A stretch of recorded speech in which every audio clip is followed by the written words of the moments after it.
रूस के राष्ट्रपति व्लादिमीर पुतिन कब तक यूक्रेन पर कब्जा कर सकते हैं, ये बात सिर्फ कादिर्फ की ग्राउंड रिपोर्ट बता सकती है। दरअसल कादिर्फ ने अब यूक्रेन के सबसे बड़े सप्लायर अमेरिका को लेकर एक बहुत बड़ा दावा किया। कादिर्फ ने कहा कि वो रूस के पुराने टैंक से अमेरिका के सबसे आधुनिक टैंक का शिकार करेगा। सवाल यह है कि क्या कादिर्फ शेख ही बघा रहा है या वाकई ऐसा मुमकिन भी है।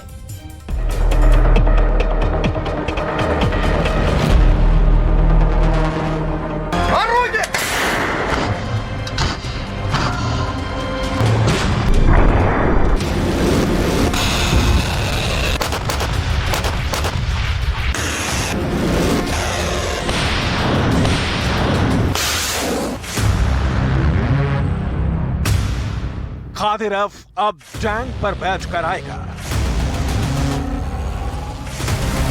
कादिरफ अब टैंक पर बैठकर कीव पर हमला करेगा।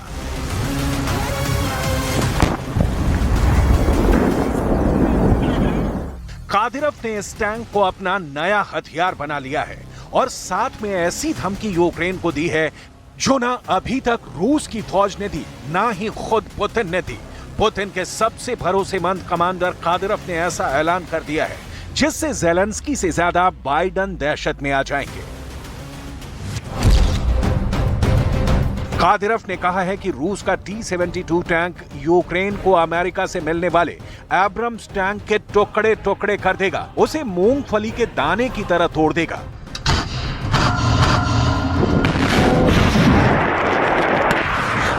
ये बहुत सीधी वार्निंग है जिसमें गोलों की ताकत से ज्यादा माइंड गेम वाला हमला किया गया है। कादिरफ चेतावनी दे रहा है कि अब गोलियों से नहीं, गोलों से हमले करेगा और अब राइफल या मशीन गन नहीं, टैंक के गोले फायर किए जाएंगे। यानी पुतिन का सबसे खतरनाक कमांडर अब अपने बाजुओं से ज्यादा दिमाग का इस्तेमाल कर रहा है, और वो भी अमेरिका को डराने के लिए।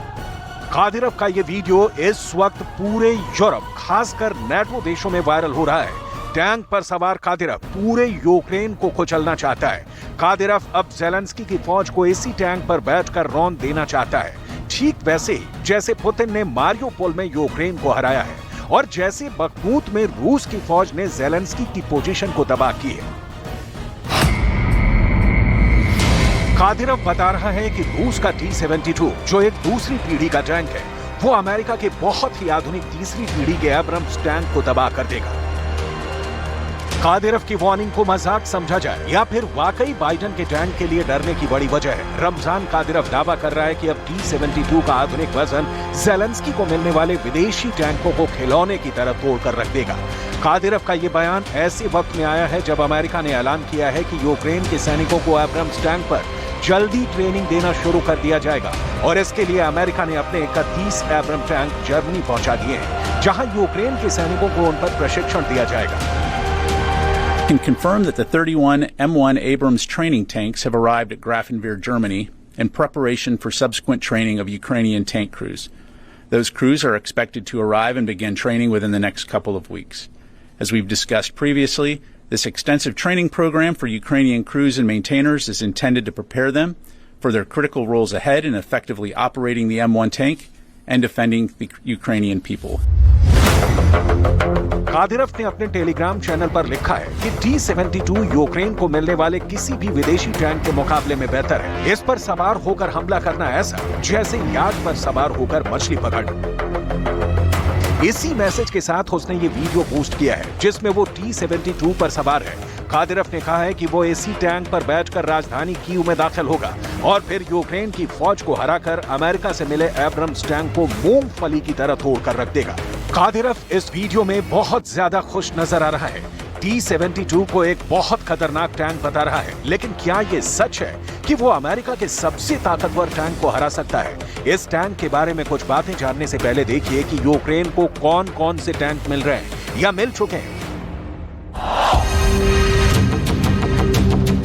यूक्रेन को जर्मनी से लेपर्ड टैंक मिले हैं, यूक्रेन को ब्रिटेन से चैलेंजर टैंक मिले हैं, यूक्रेन को अमेरिका से एब्रम्स टैंक मिल सकते हैं। ज़ेलेंस्की को इसकी पूरी उम्मीद है। अब इन तीनों टैंकों में कादिरफ ने सबसे बड़ी धमकी अमेरिका के टैंक को दी है। ये टैंक जर्मनी पहुंच चुका है और कुछ महीनों की ट्रेनिंग के बाद क्या ये टैंक यूक्रेन भी पहुंच सकता है? ये बड़ा सवाल है। These tanks are intended specifically for training, don't necessarily have the capabilities that they would need to go into combat. So the tanks that we will be providing to Ukraine are going through the refurbishment process right now. They will be updated, upgraded, and prepared for exportability to Ukraine. And because we're doing this concurrently, we will be able to provide those tanks to them in the fall timeframe to get them into Ukraine before the end of the year. Zelensky को tank कब मिलेंगे, इस पर Biden ने कोई तारीख तय नहीं की है। बातें और दावे अब भी अंदाज के हिसाब से हो रहे हैं। यही वजह है कि कादिरफ ने अमेरिका के टैंक की एंट्री से पहले ही उसके खिलाफ माइंड गेम खेलना शुरू कर दिया है। जबकि सच ये है कि T-72 का नया वर्जन अमेरिका के एब्रम्स के सामने कुछ नहीं कर पाएगा। ऐसा दुनिया इराक में देख चुकी है, इसलिए अब आप इन दोनों टैंकों का मुकाबला देख लीजिए। T-72 का वजन 46 टन है, एब्रम्स का वजन 70 टन है, लेकिन T-72 की अधिकतम रफ्तार 60 किलोमीटर प्रति घंटे है, जबकि एब्रम्स 70 किलोमीटर प्रति घंटे की रफ्तार से दौड़ सकता है। T-72 की बैरल यानी तोप 125 मिलीमीटर की है, जबकि एब्रम्स की तोप 120 मिलीमीटर की है, लेकिन एब्रम्स के बख्तर यानी उसका कवच T-72 से मजबूत है। एब्रम्स में लगा ट्रॉफी सिस्टम उसे दुश्मन के हमले से बचा लेता है, जबकि T-72 में ऐसा नहीं है। एब्रम्स जेट फ्यूल से चलता है, जबकि T-72 को डीजल ईंधन चाहिए।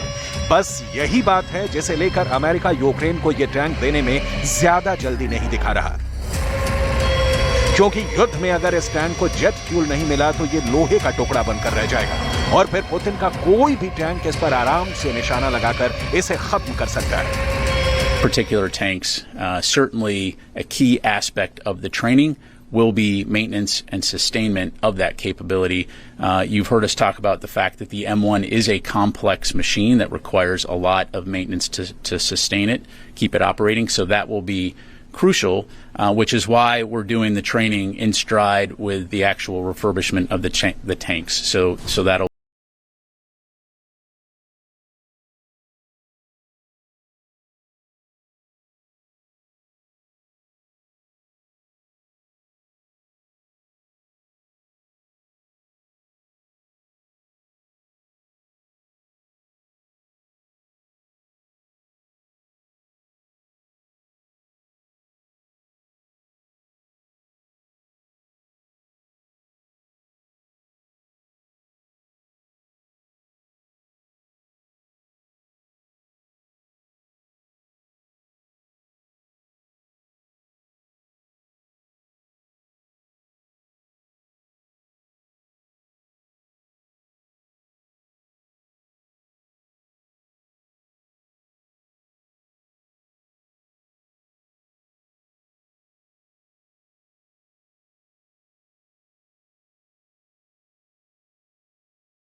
नाटो ने अगवा कर लिया था और फिर कादिरफ को अपने घोड़े जाजू को आजाद कराने के लिए फिरौती चुकानी पड़ी, यानी जो कमांडर पुतिन का सबसे खतरनाक योद्धा माना जाता है, नाटो ने उसे ब्लैकमेल करके उससे भी फिरौती वसूल ली। ये बात कादिरफ से ज्यादा पुतिन के लिए शर्मनाक कही जाएगी।